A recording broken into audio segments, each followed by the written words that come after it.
Hey lovelies, this is Janelle, the relationship coach behind the Successful Invisible, and I'm here with another dating tip. Ladies, if you're his brain, it's already a problem. So let's get into this. And there's really two main points I want to bring up about this that was prompted by a really interesting conversation I recently had with a client. This was outside of a normal coaching session, and some of her experiences in her relationships as an adult. And this came up, and then yeah. So let's get into it. Point number 1. Do not become a man's executive function. Partnership requires self-management. A healthy adult relationship requires two people who can manage their own lives, responsibilities, and decision making independently of one another. If you find yourself constantly reminding a man of his basic tasks and responsibilities, how to regulate his emotions, helping organize his life, being his constant calendar reminder, or acting as the voice of reason for every decision, you are no longer in a partnership. You've become his executive functioning system, i.e., his surrogate mommy that he sleeps with. And that is a very problematic dynamic. This dynamic creates imbalance, exhaustion, and resentment over time because, surprise, surprise, guess what? Most women, even statistically, aren't pedophilic. They don't want to sleep with children. Okay? 96 or 98% of men, or 96 or 98% of pedophiles, are men across socioeconomic class and race. Okay? So women don't find that shit attractive. Only men find that type of dynamic attractive. For the ones that do, not all men. Let me be clear.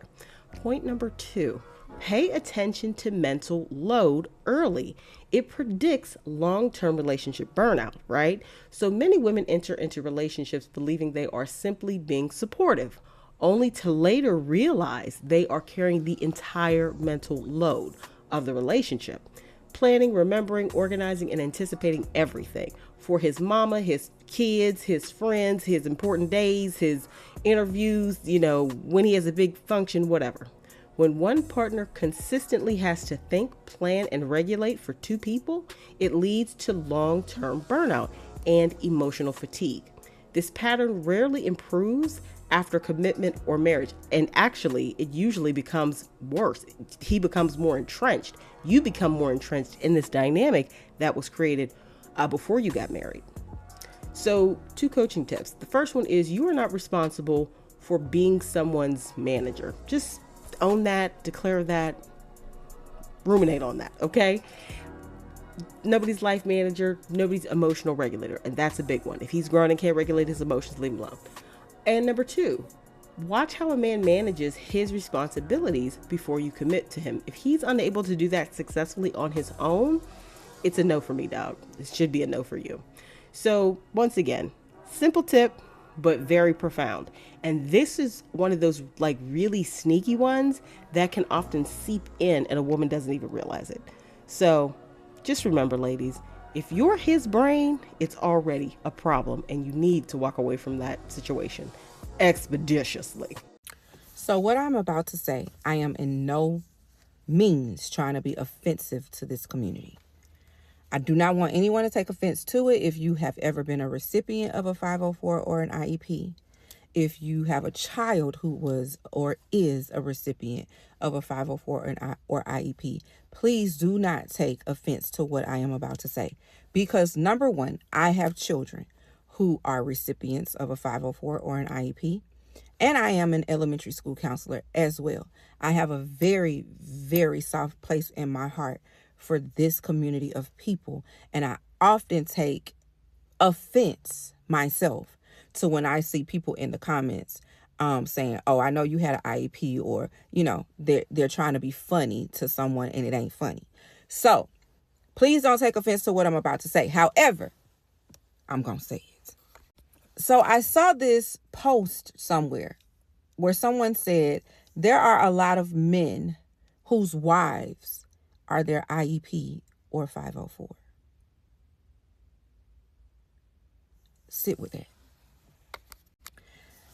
When I read that, my God, today, I said, yeah, yes. Went to the comments And the people in the comments were like, I don't get it. What you trying to say? Even we're saying, this is going over my head. Hot dog. Hot diggity dog. I'm sure it is. Baby, because if you get it, you get it. You get it. And if you've ever been married to, dated, befriended a man, and you had to be his accommodations, you understand. There was a comment. There were 2 comments that stuck out to me the most. Somebody said, yeah, it's a lot of wives who have to be their husband's prefrontal lobe. Yeah, absolutely. And then there was another comment. This lady said, I don't worry about my son when it comes to getting married. I worry about my daughters. Because if they ever have to be a man's prefrontal lobe, if they ever have to be his IEP or 504, they're going to have a hard time. But my son will definitely be able to find a woman who has to be that for him if that's what he needs. And he will be well taken care of. But if you are that woman, God bless your soul. And I know that because I've dated a few non-IEP 504 recipients who definitely needed them then and need to carry them in their wallet now.